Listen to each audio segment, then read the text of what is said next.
E quando havia de vir o reino de Deus, respondeu-lhes Jesus: o reino de Deus não vem com aparência exterior, nem dirão, ei-lo aqui ou ei-lo ali, porque o reino de Deus está em vós. Algumas traduções diz entre vós ou no meio de vós. Eu gosto mais dessa tradução, que diz o reino de Deus está em vós. Agora vai para 1 Coríntios 3:16.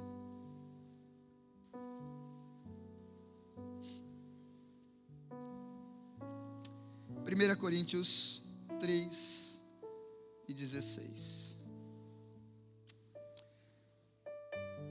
Não sabeis vós que sois templo de Deus e que o Espírito Santo de Deus habita em vós? O reino de Deus está em vós. Feche seus olhos, por favor. Pai, é a tua palavra, é o teu povo, é o teu reino, e nós queremos nos alinhar com ele, Pai. Senhor, eu sou apenas ferramenta, sou apenas instrumento. Se o Senhor não me tomar em tuas mãos, Pai querido, certamente eu sairei constrangido, envergonhado daqui, porque eu nada tenho para oferecer aos teus filhos. Mas a tua palavra é o maná que vem dos céus, Pai. Eu creio, como o Senhor durante essa semana vem falando comigo acerca disso, Pai querido, acerca de estar alinhado com o reino. Como o Senhor falou ao meu coração, o Senhor me compungiu a compartilhar com os meus irmãos, Pai querido, aquilo que o Senhor tem plantado dentro de mim, dentro da minha alma. Certamente eu sei que o Senhor falará com os teus filhos aqui presentes. Em nome de Jesus, Pai, eu oro, pedindo a unção do teu Espírito Santo, porque sem o Senhor eu nada posso fazer, Pai. No nome de Jesus, amém e amém. Sente-se. O título da nossa mensagem nessa noite é: alinhado com o reino de Deus é Deus em mim. Alinhado com o reino de Deus é Deus em mim. Alinhado com o reino de Deus é Deus em mim. A proposta da igreja para esse ano é alinhados com o reino de Deus.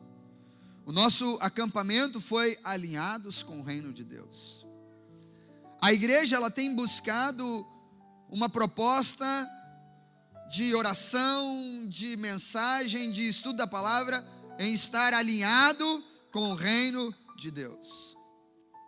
E enquanto eu buscava o conhecimento sobre estar alinhado com o reino de Deus, o Senhor falou forte ao meu coração que estar alinhado com o reino dele é permitir que ele viva em mim.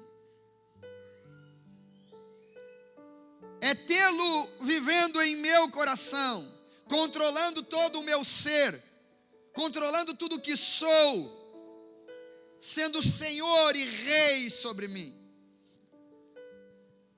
E isso é algo que é proposta da igreja desde o seu nascimento.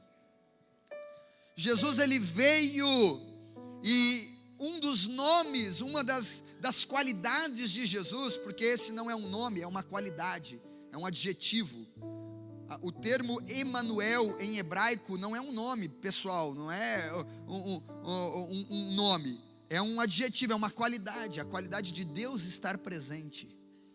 Então quando Jesus, lá na profecia de Isaías, é chamado de Emanuel, é no sentido de que o próprio Deus viria até nós para estar conosco, e muito mais do que estar conosco, estar em nós. E Jesus ele vem apresentando essa proposta para a igreja. Ele fala, o reino de Deus é chegado. Por quê? Porque ele está ali. Ele é a figura central do reino. Jesus é o alicerce, é a base do reino. Sem Jesus não há reino. Sem a pessoa de Cristo vivendo em mim, não existe reino. Sem o senhorio de Cristo sobre a minha vida, não há reino. Há denominação, há segmento religioso, mas não há reino. Por isso eu quero já, agora, eu vou fazer uso de algo que Deus me deu por graça e misericórdia. Os irmãos que estavam junto lembram disso. Eu confesso aos irmãos que depois eu fiquei pensando no negócio, pastor. Depois eu fiquei pensando, o negócio é meio complicado. Eu sempre acreditei, e nos meus estudos, no seminário, na igreja, que o nosso pastor, a igreja nossa lá em Foz trabalhava com rede ministerial, e aí no rede ministerial você faz um testezinho de dons. Não sei quantos já viram esse teste de dons. Alguém já fez teste dos dons? Então, e no meu teste de dons lá, saiu mestre, pastor mestre, e eu estava contente com esse negócio de pastor mestre, porque de fato eu gosto de conhecer, eu gosto de transmitir aquilo que eu tenho conhecido, eu gosto disso. Mas um dia eu me atrevi a ir num culto para ouvir o pastor Luiz Hermínio pregar.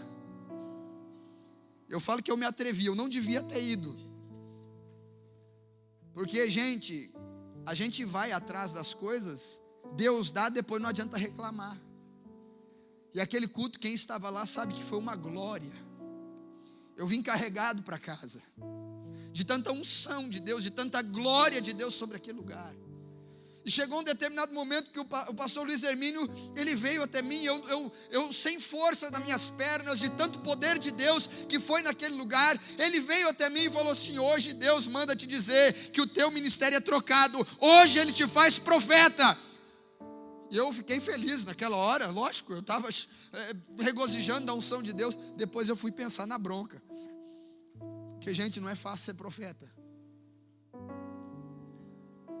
Mas eu não vou negligenciar o chamado que Deus me deu, e não vou negligenciar esta palavra que o Senhor colocou sobre mim. Se Ele me deu o dom profético, se Ele colocou sobre mim o ministério profético, não é profético de esse que te digo eu e não o Senhor, viu? Não é isso não. Não é a questão do dom de revelação, não é isso. Ministério profético é o ministério do anúncio da palavra, que vem direto, é o rema, que vem do coração de Deus. E eu creio que essa palavra, irmãos, veio do coração de Deus para o meu coração, para compartilhar com o seu coração. E reino de Deus, alinhado com o reino de Deus, é Deus em mim. Então, se você quer ouvir Deus falar, você diz um amém. Se você não quer, sinta-se à vontade, tá? Pode ir para casa, não tem problema. Mas eu vou falar aquilo que Deus colocou no meu coração para falar. A igreja primitiva, ela vivia a realidade do reino. Tanto que quando eles chegam em Antioquia e começam a anunciar a mensagem do evangelho, quando a igreja vai até Antioquia e ali começa a pregar a mensagem de salvação, começa a anunciar as palavras de Jesus, os ensinamentos de Jesus, as pessoas, os habitantes de Antioquia olham para eles e dizem cristãos, que em grego significa pequeno Cristo. Ou seja, eles olharam para os seguidores do caminho, que naquele tempo não tinha nome de igreja batista, nem de assembleia, nem de presbiteriana, não, eram os seguidores do caminho. Era a igreja de Jesus, aqueles que seguiam o caminho, Jesus Cristo de Nazaré. E naquele momento, eles reconheciam aqueles seguidores de Jesus como semelhantes a Jesus, porque eles falavam igual a Jesus. O jeito deles falar era igual a Jesus. O jeito deles tratar as pessoas era igual a Jesus. O ensinamento deles era o ensinamento de Jesus. Os milagres que eles faziam eram os milagres que Jesus ensinou a fazer, os milagres que eles faziam em nome de Jesus. Então as pessoas olhavam para eles e, aliás, eles sofriam também da mesma maneira que Jesus sofreu. Deus estava neles. Alinhado com o reino de Deus é Deus em mim. E a igreja viveu isso durante muito tempo. E a igreja viveu isso durante todo o primeiro século, segundo e terceiro século. Tanto é que um dos pais da igreja, em uma reunião no concílio de Éfeso, Tertuliano, ele conversando com os demais apologetas e teólogos da igreja daquela época, perguntando: mas qual que é o nosso papel? Nós somos perseguidos, nós somos torturados, nos jogam para leões, nos jogam para ser maltratados nos coliseus, nos crucificam de ponta cabeça, cortam a nossa cabeça, nos fazem tantos males. Qual que é o papel da igreja na terra?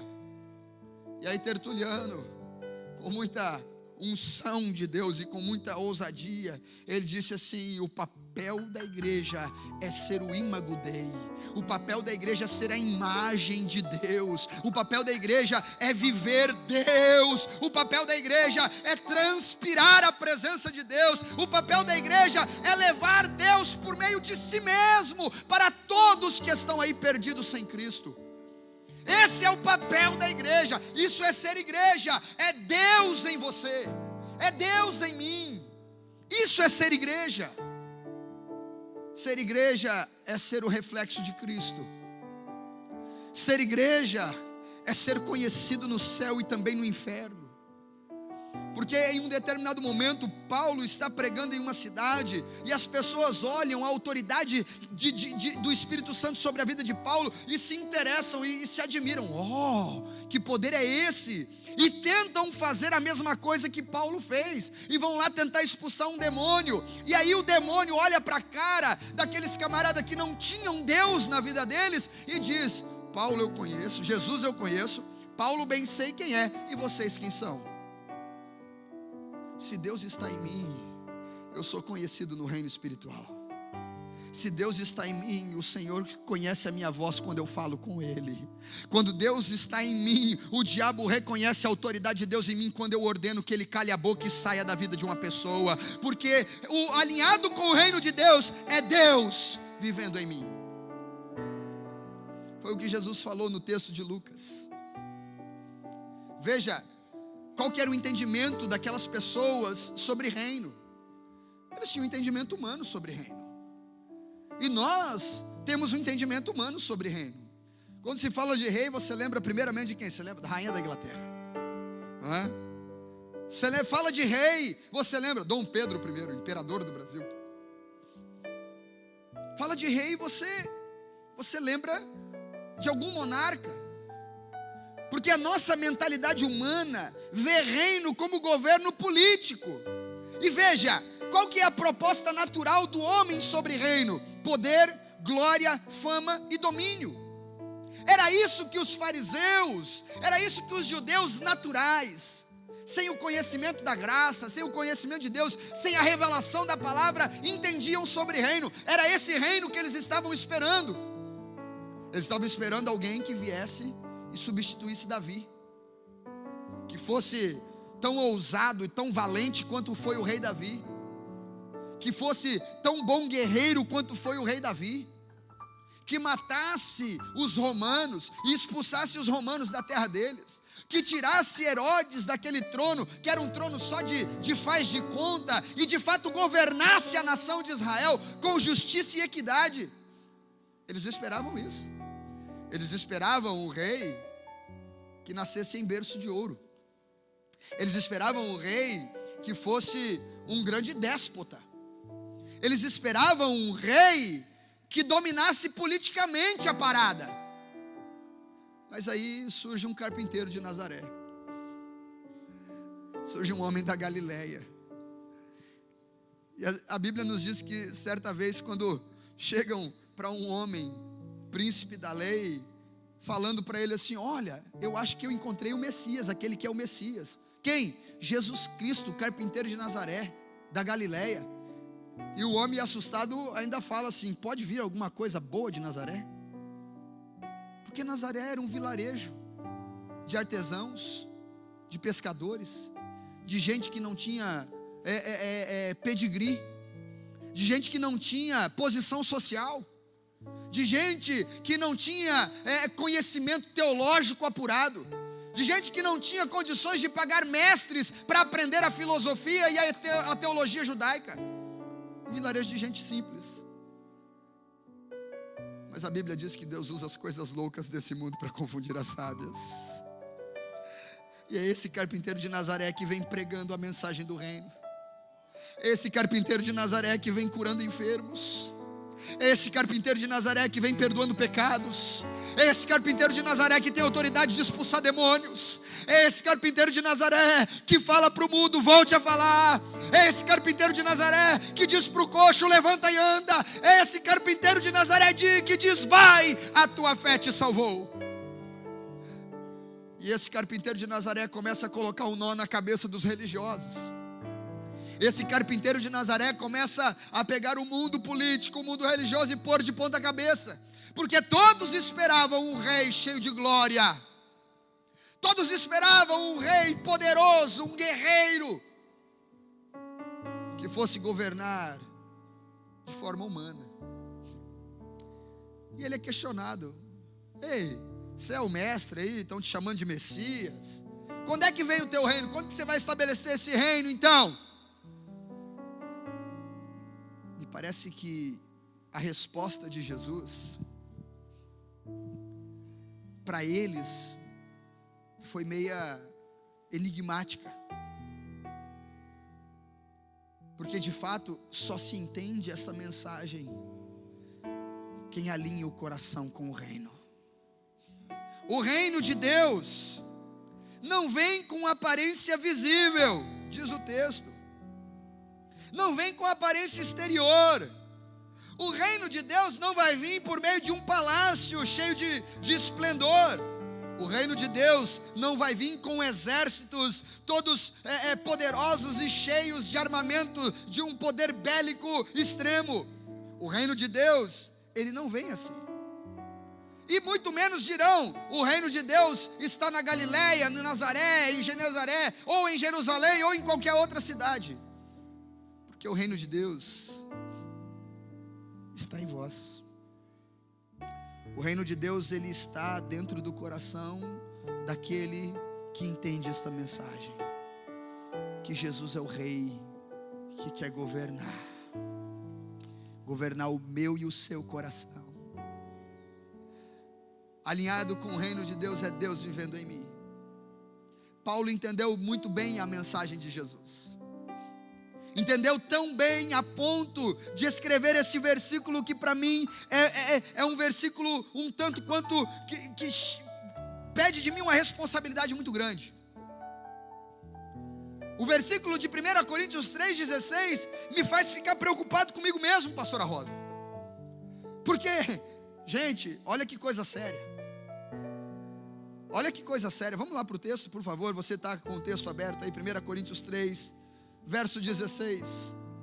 Paulo está perguntando para você. A palavra de Deus está perguntando para você. Eu leio a palavra sempre como se fosse para mim.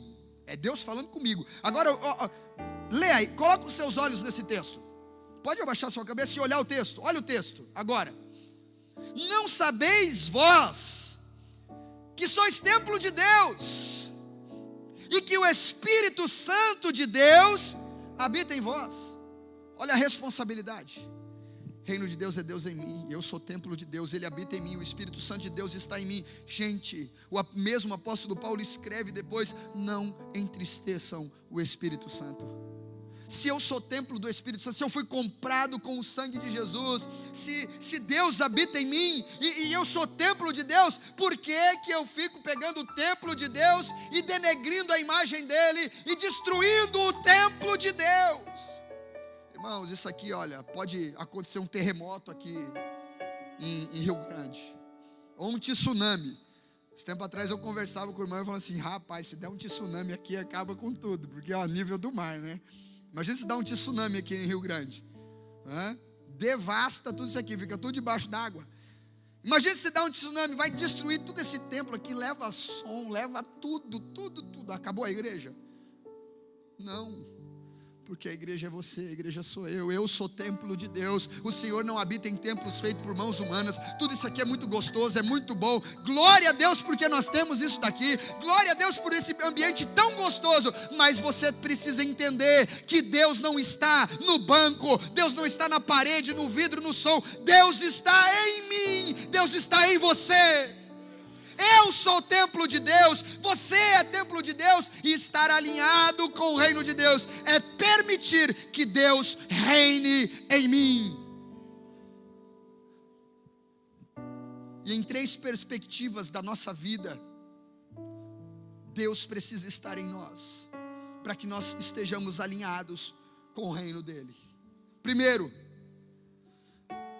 estar alinhado com o reino de Deus, tendo Deus vivendo em mim, é me fazer servo. Deus em mim me faz servo. Mateus 20 e 28, Jesus diz o seguinte: eu não cuideis que eu vim para ser servido, mas eu vim para servir e dar a minha vida pelo resgate de muitos. Jesus vem trazer o reino de Deus para mim. Ele é o próprio Deus vindo me servir. Gente, isso aqui é formidável. Isso aqui é fantástico, isso aqui, gente. Olha, se você colocar os olhos nessa palavra e compreender a grandeza dessa palavra, Deus vindo à terra para me servir. Pô, eu sou importante. Não, só pode ser. Eu devo ser muito importante. Não é que eu seja importante, é porque Deus em mim me faz servo.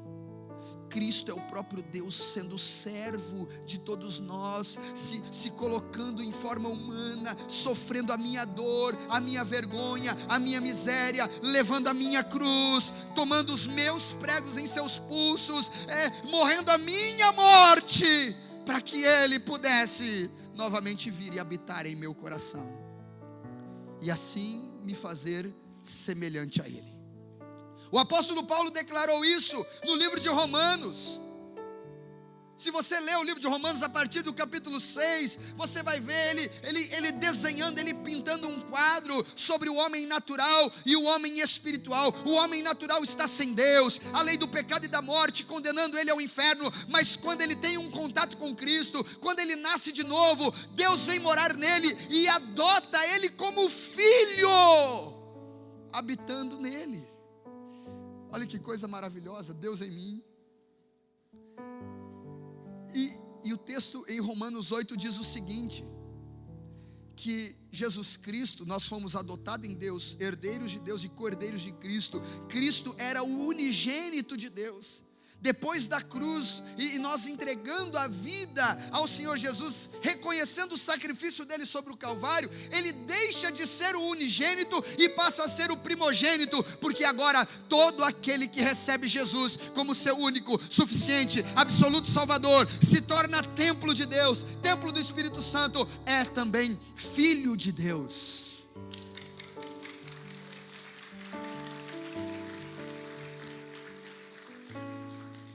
Você precisa entender uma coisa: o filho geralmente é parecido com seu pai. As pessoas, a Vanessa vive falando, você é a cópia do seu pai. Não em fisionomia, porque fisionomia eu pareço mais com a mamãe, né? Mas ela diz assim, em temperamento, em caráter. Falou assim, você é o seu pai escrito.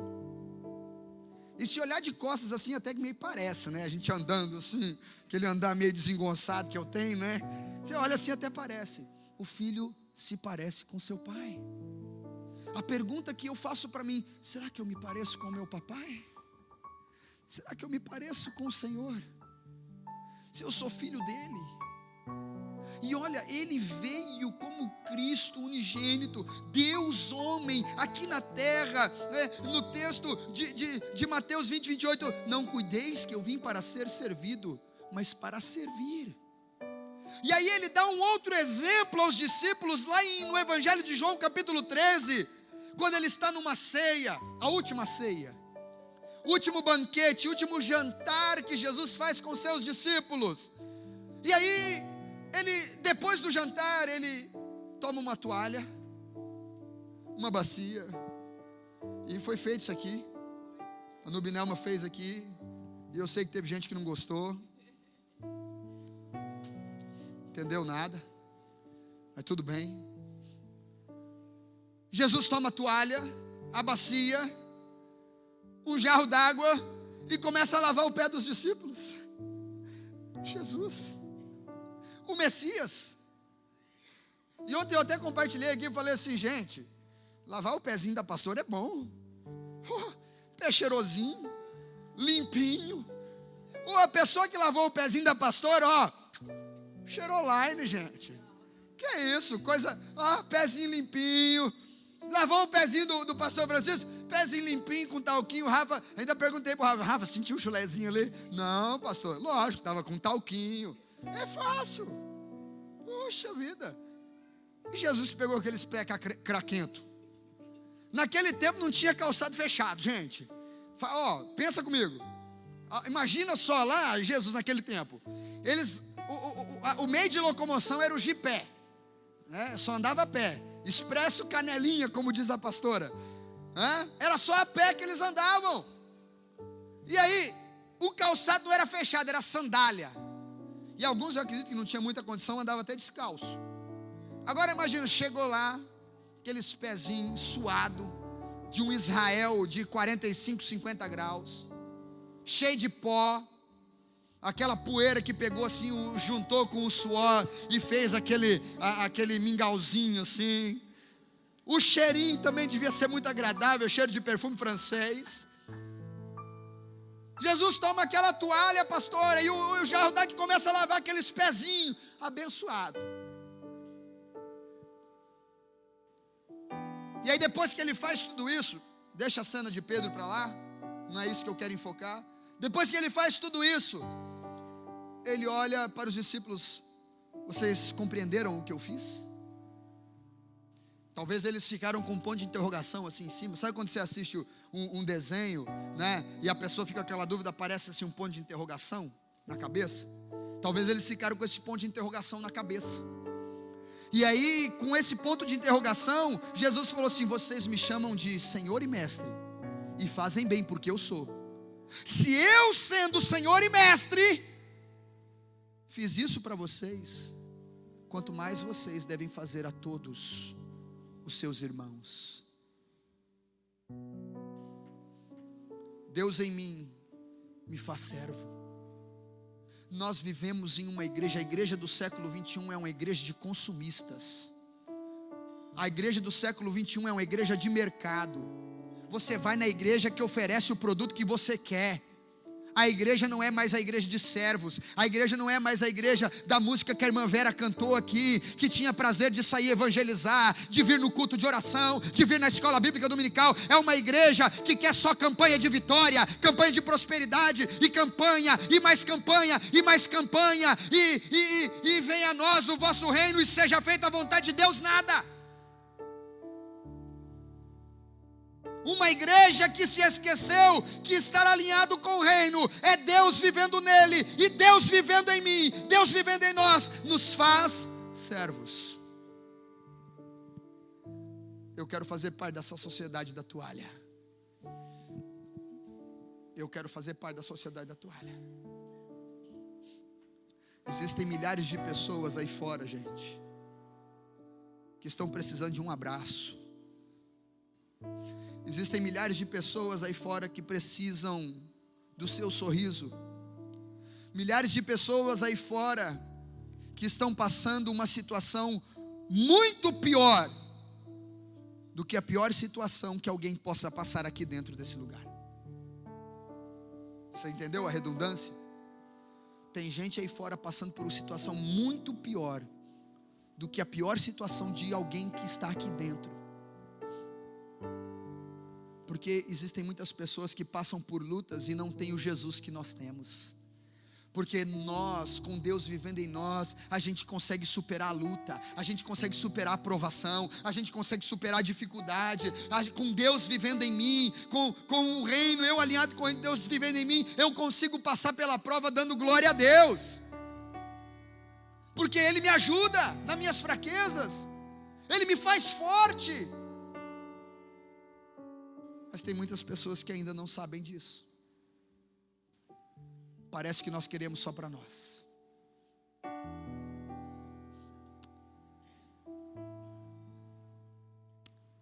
Alinhado com o reino de Deus é Deus em mim, e Deus em mim me faz servo. Segundo, alinhado com o reino de Deus é Deus em mim, e Deus em mim me faz amado e amável. Deus em mim me faz amado e amável. João 3,16 diz que Deus amou o mundo de tal maneira que deu seu único filho para que todo aquele que nele crê não pereça, mas tenha a vida eterna. Nós usamos muito esse versículo para os outros, pastor. A gente usa muito esse versículo para evangelizar as pessoas, para falar de Jesus para as pessoas. Mas parece-me que às vezes a gente deixa de acreditar nesse versículo. Parece que muitas vezes a gente deixa de acreditar que Deus nos ama, que Deus me amou de tal maneira. Sabe esse tal maneira? Foi o último versículo a ser traduzido no português. João 3,16 foi o último versículo a ser traduzido no português. Porque o João Ferreira de Almeida começou a traduzir a Bíblia, ele não conseguiu terminar a tradução, ele faleceu antes de terminar a tradução, e ele deixou alguns discípulos, alguns pupilos para continuar, para concluir.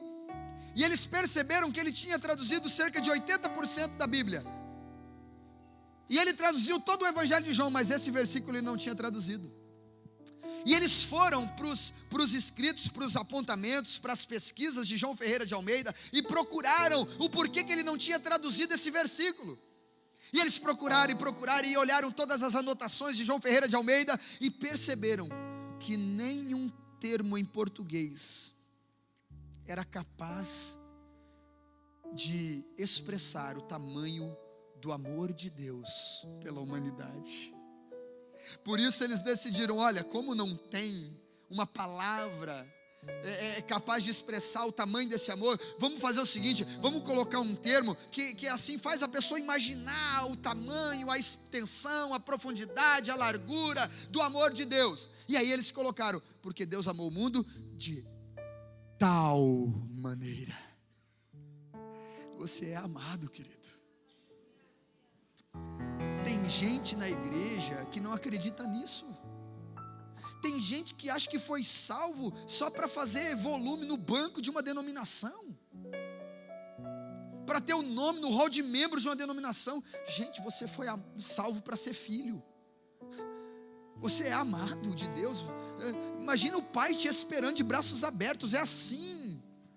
A parábola do filho pródigo não é do filho pródigo, é a parábola do pai que espera o filho de braços abertos para beijar o filho, porque o filho volta para os braços dele, porque o pai é o pai que ama. Eu sou amado de Deus. Deus em mim me faz amado. O mundo pode não me amar, o mundo pode me rejeitar, e o mundo me rejeita. Se eu não me amoldo com os padrões do mundo, eu sou rejeitado.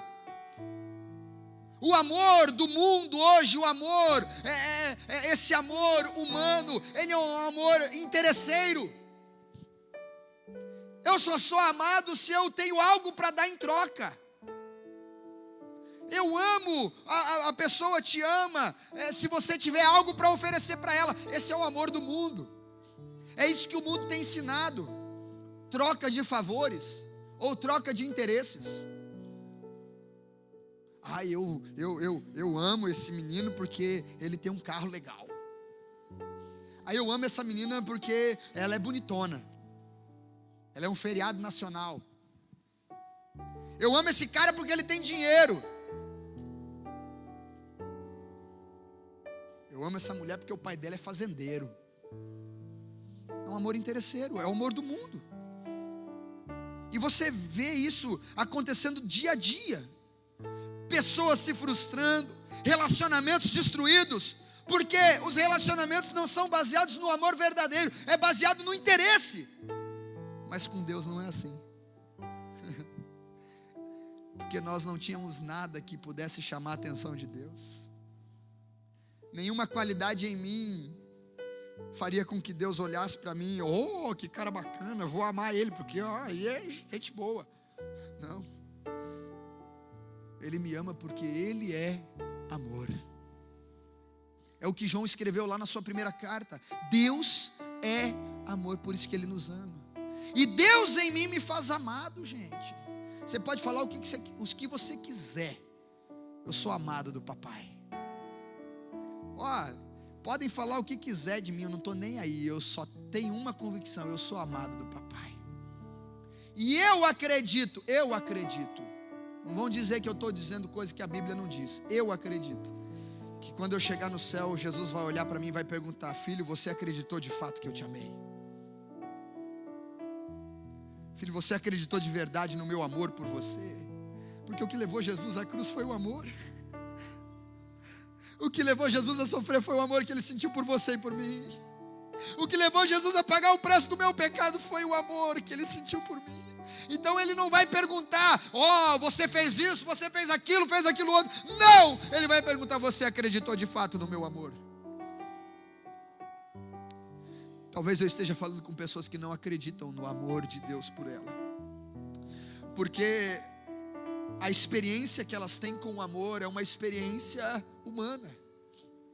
É um amor de troca de interesses. É um amor que é um amor baseado no medo, como eu falei ontem, dos relacionamentos, dos 3 níveis de relacionamentos de amizade, o nível de relacionamento de medo e de interesse. Talvez você tenha aquele respeito pela pessoa e diz que ama a pessoa, mas porque você tem medo dela, medo de dizer o contrário, medo de dizer: não, eu não gosto de você.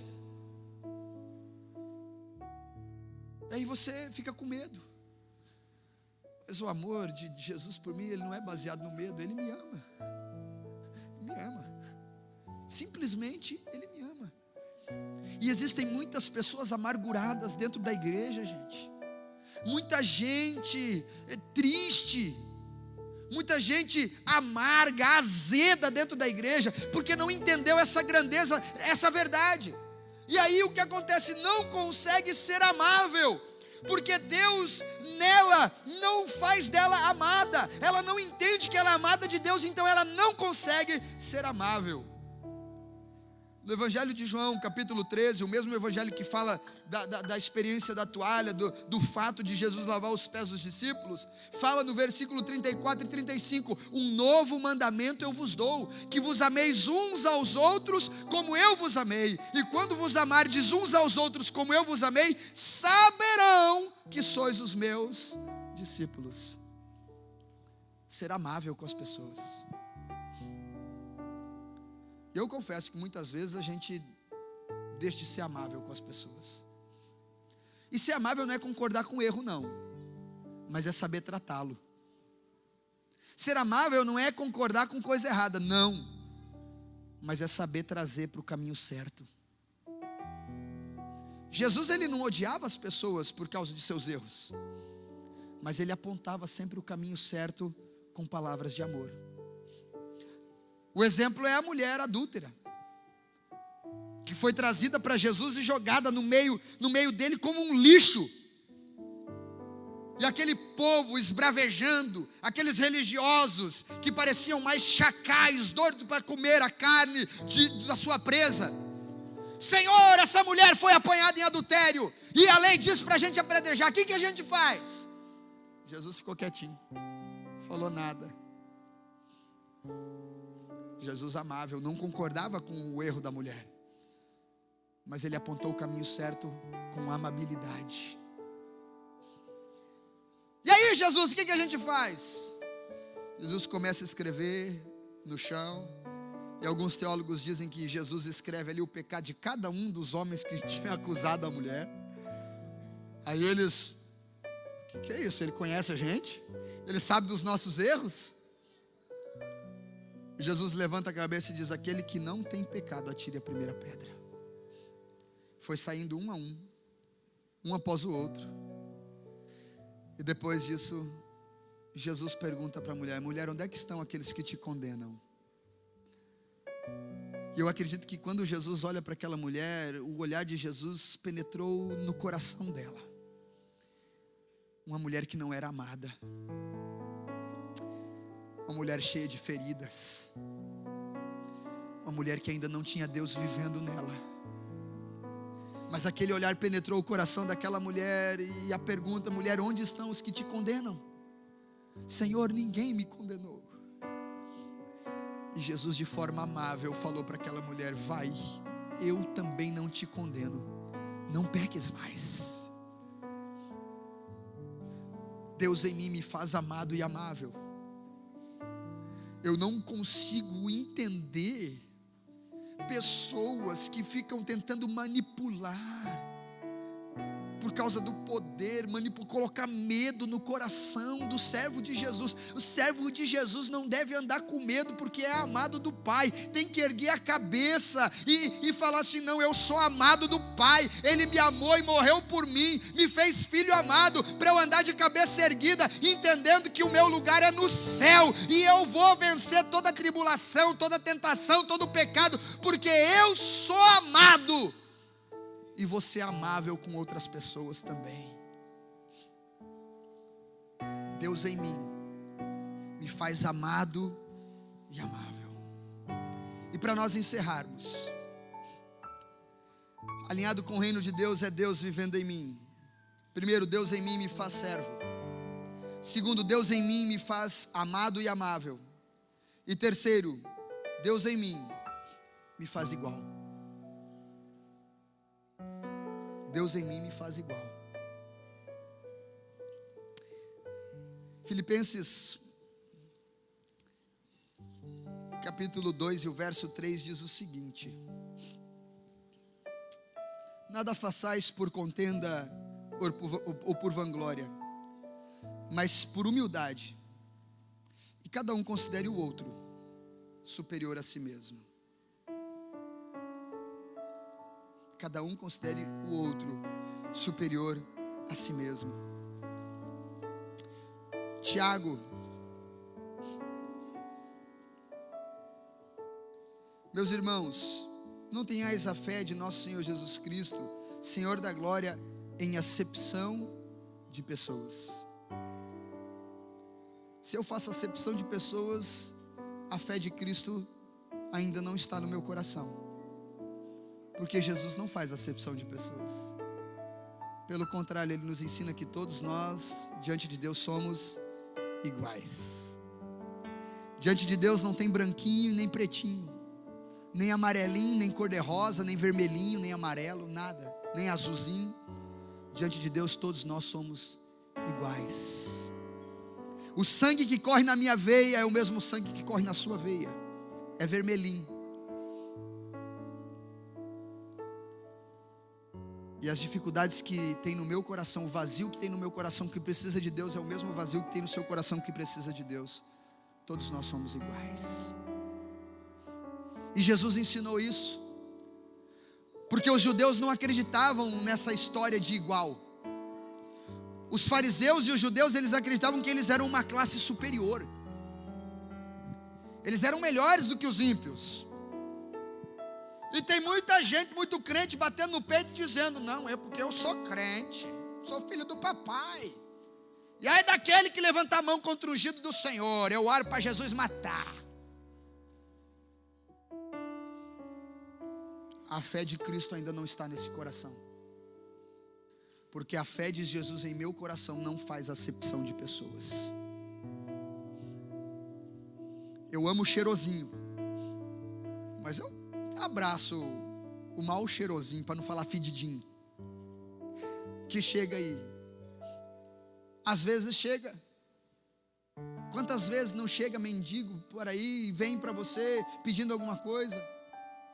Dinheiro eu não dou, e não dou mesmo, porque eu não vou contribuir com a perdição da pessoa. Mas se a pessoa vem e pede uma ajuda, pede um prato de comida, pede um copo d'água. E aí eu lembro do texto que Jesus diz assim: tive fome e me deste de comer, sede me deste de beber. Quando, Senhor? Quando nós fizemos a um desses. Você acha que eu sou diferente dele? Eu sou igual a ele. A única diferença é que eu já entendi a mensagem de Jesus para mim. Eu já entendi o amor de Jesus por mim. Eu já entendi a mensagem do reino para a minha vida. E entreguei o meu coração a Jesus, permitindo Ele vir morar em mim. e transformar todo o meu ser. Ele ainda não. Mas cabe a mim, é responsabilidade minha mostrar isso para Ele. Um dia eu era igual a você, e o Senhor me transformou. E Ele pode transformar a sua vida também. Nós somos iguais, irmãos. Nós temos funções diferentes, é claro. Deus me confiou a função pastoral, glória a Deus por isso. Mas eu sou igual a você. Eu sou teu servo. E eu quero ser amável a você. Não me tenha como inimigo. Não tenha a pastora como inimigo, os pastores como inimigos, os líderes como inimigos. Nós somos todos iguais, nós estamos servindo ao mesmo Deus, somos filhos do mesmo Pai. Nós estamos aqui para caminharmos juntos, unidos, rumo a Jerusalém Celestial. Imagina se eu, aqui na terra, aqui na igreja, olhar para os meus irmãos e não, eu sou diferente, eu não converso com o irmão Orocildo. Irmão Orocildo é o seguinte, vou contar um segredo meu e do irmão Orocildo aqui para vocês. O irmão Orocildo me prometia um café. Vou contar, pastor, vou contar, meu irmão, vou contar. Me prometia um café e esse café nunca saía. E eu falava, ele chegava para mim assim, pastor, é café corajoso ou café medroso? Eu falei, não, tem que ser medroso, né? Você sabe a diferença do café corajoso e café medroso? O café corajoso vem sozinho, é só o café. E o medroso não, sempre vem acompanhado, um bolinho, um pãozinho, um salgadinho, né? E ele prometia, e eu chegava para ele, irmão Orocildo, eu acho que esse café não vai sair não, né, irmão Orocildo? Você deve ter alguma coisa contra mim. Não, mas saiu o café, viu, irmãos? Saiu, eu tomei o café medroso. Veio o cafezinho acompanhadinho com um bolinho gostoso. A irmã Laídes fez, ela, a irmã Senia, as irmãs fizeram coisa boa. Nós somos iguais. Nós somos tudo farinha do mesmo saco. Todos filhos do mesmo Pai, amados sem medidas, Ele nos amou. E eu quero viver alinhado com o reino. Eu quero viver Deus em mim. Eu quero que as pessoas olhem para mim e vejam Deus. Gente, a terra está clamando. Você acha que essas pessoas morrendo lá na Síria é o quê? Você acha que é simplesmente eles estão morrendo pela fé?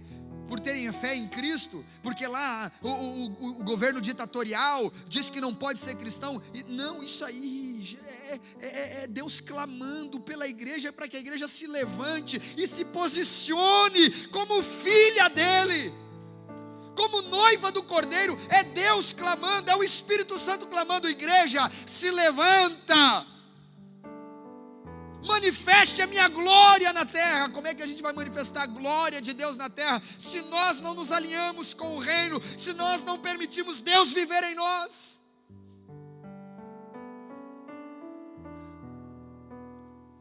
Essa é a mensagem do reino. É Deus vivendo em mim, me fazendo servo, teu servo, teu servo, me fazendo amável e amável, amado e amável. Talvez você não acredite que você é amado. Você é amado, você é amada, viu, Elza? Você é amada, querida. Você é amada, minha querida. Nós somos amados e podemos transmitir esse amor a outras pessoas quando Deus está em nós. E nós somos iguais. Não há diferentes no reino de Deus. Todos são filhos. E Deus não tem filhos prediletos, de jeito nenhum. Você que se achega a Ele, você que busca intimidade com seu Pai. Mas Ele te ama. Do mesmo jeito que me ama, Ele ama cada um de nós, cada um de vocês, cada um de nós somos amados. Para mim isso é estar alinhado com o reino de Deus. E se a proposta da igreja é alinhados com o reino de Deus, a pergunta que eu faço é: você quer isso para a sua vida? Porque o que vai mudar a sua vida, o que vai te fazer alinhado com o reino de Deus, não é um apelo emocional. Eu posso muito bem fazer um apelo aqui, você vir aqui à frente, você chorar, a gente cantar uma música aqui, e o embalo da música é mexer com as suas emoções, e você chorar, e você se derramar, e você sair daqui e nada mudar na sua vida. Isso acontece muito. O que muda a nossa vida é a nossa decisão. É o que eu decido acerca do que eu ouvi sobre Deus. É o que eu decido acerca dessa mensagem de alinhamento com o reino. Se eu quero Deus vivendo em mim, eu preciso entender: Deus vivendo em mim é me fazendo servo, Deus vivendo em mim é me fazendo amado e amável, Deus vivendo em mim é me fazendo igual aos meus irmãos. Nós somos um. Não existem duas igrejas, é uma. É a igreja de Jesus. Entenda isso, por favor, meu irmão. Vamos entender isso. Fique em pé, por favor.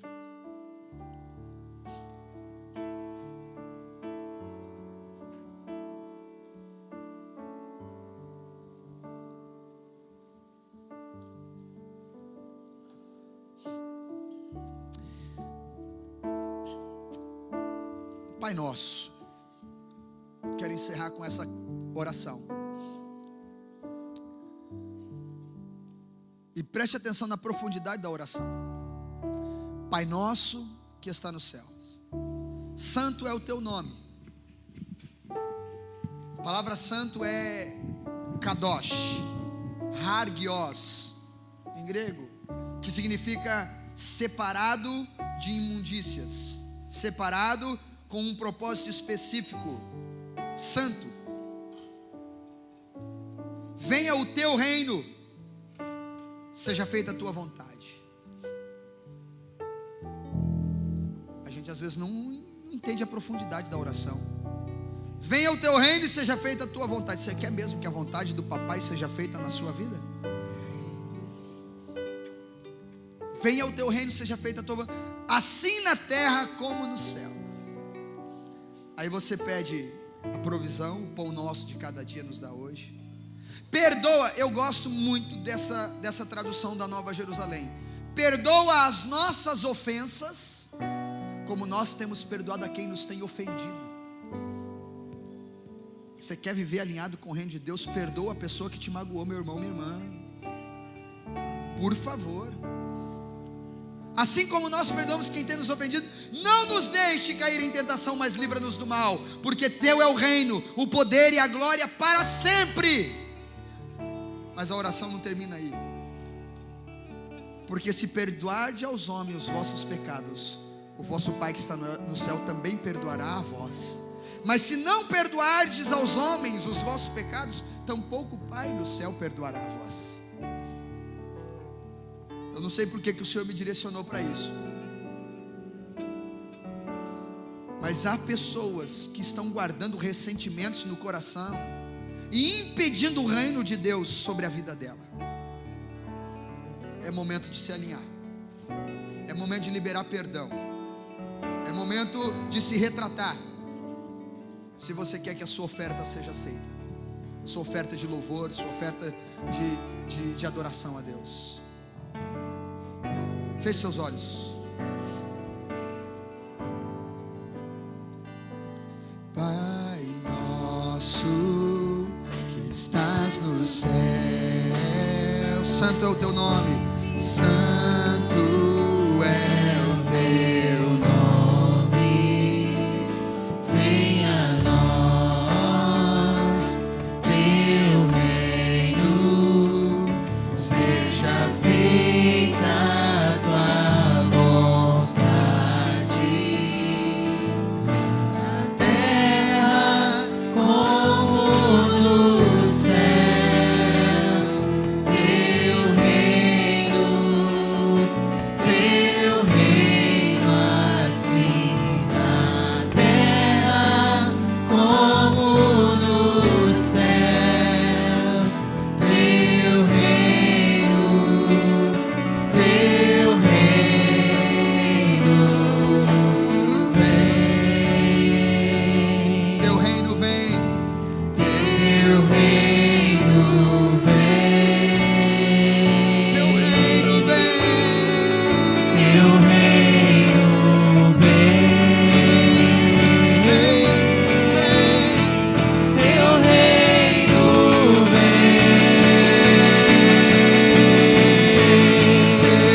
teu é o reino, teu é o poder, tua é a glória para sempre.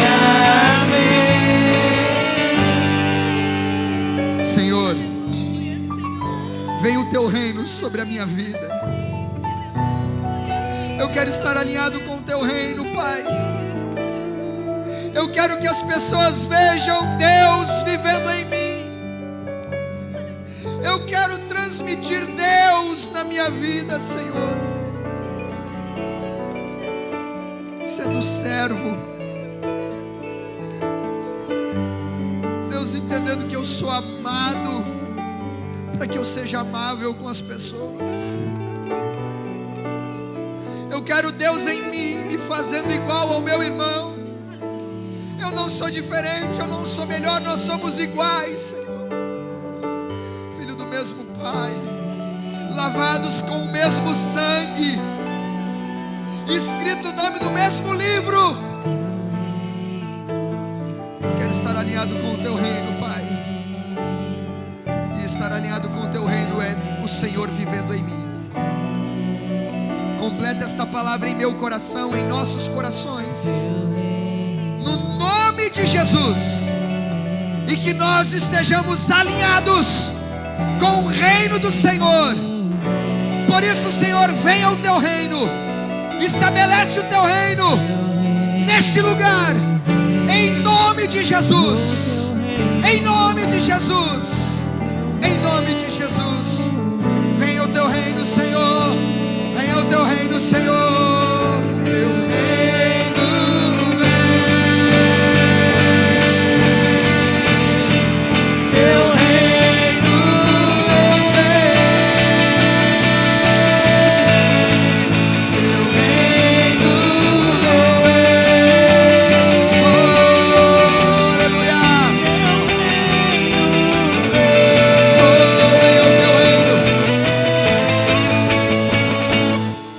Pois teu é o reino, teu é o poder.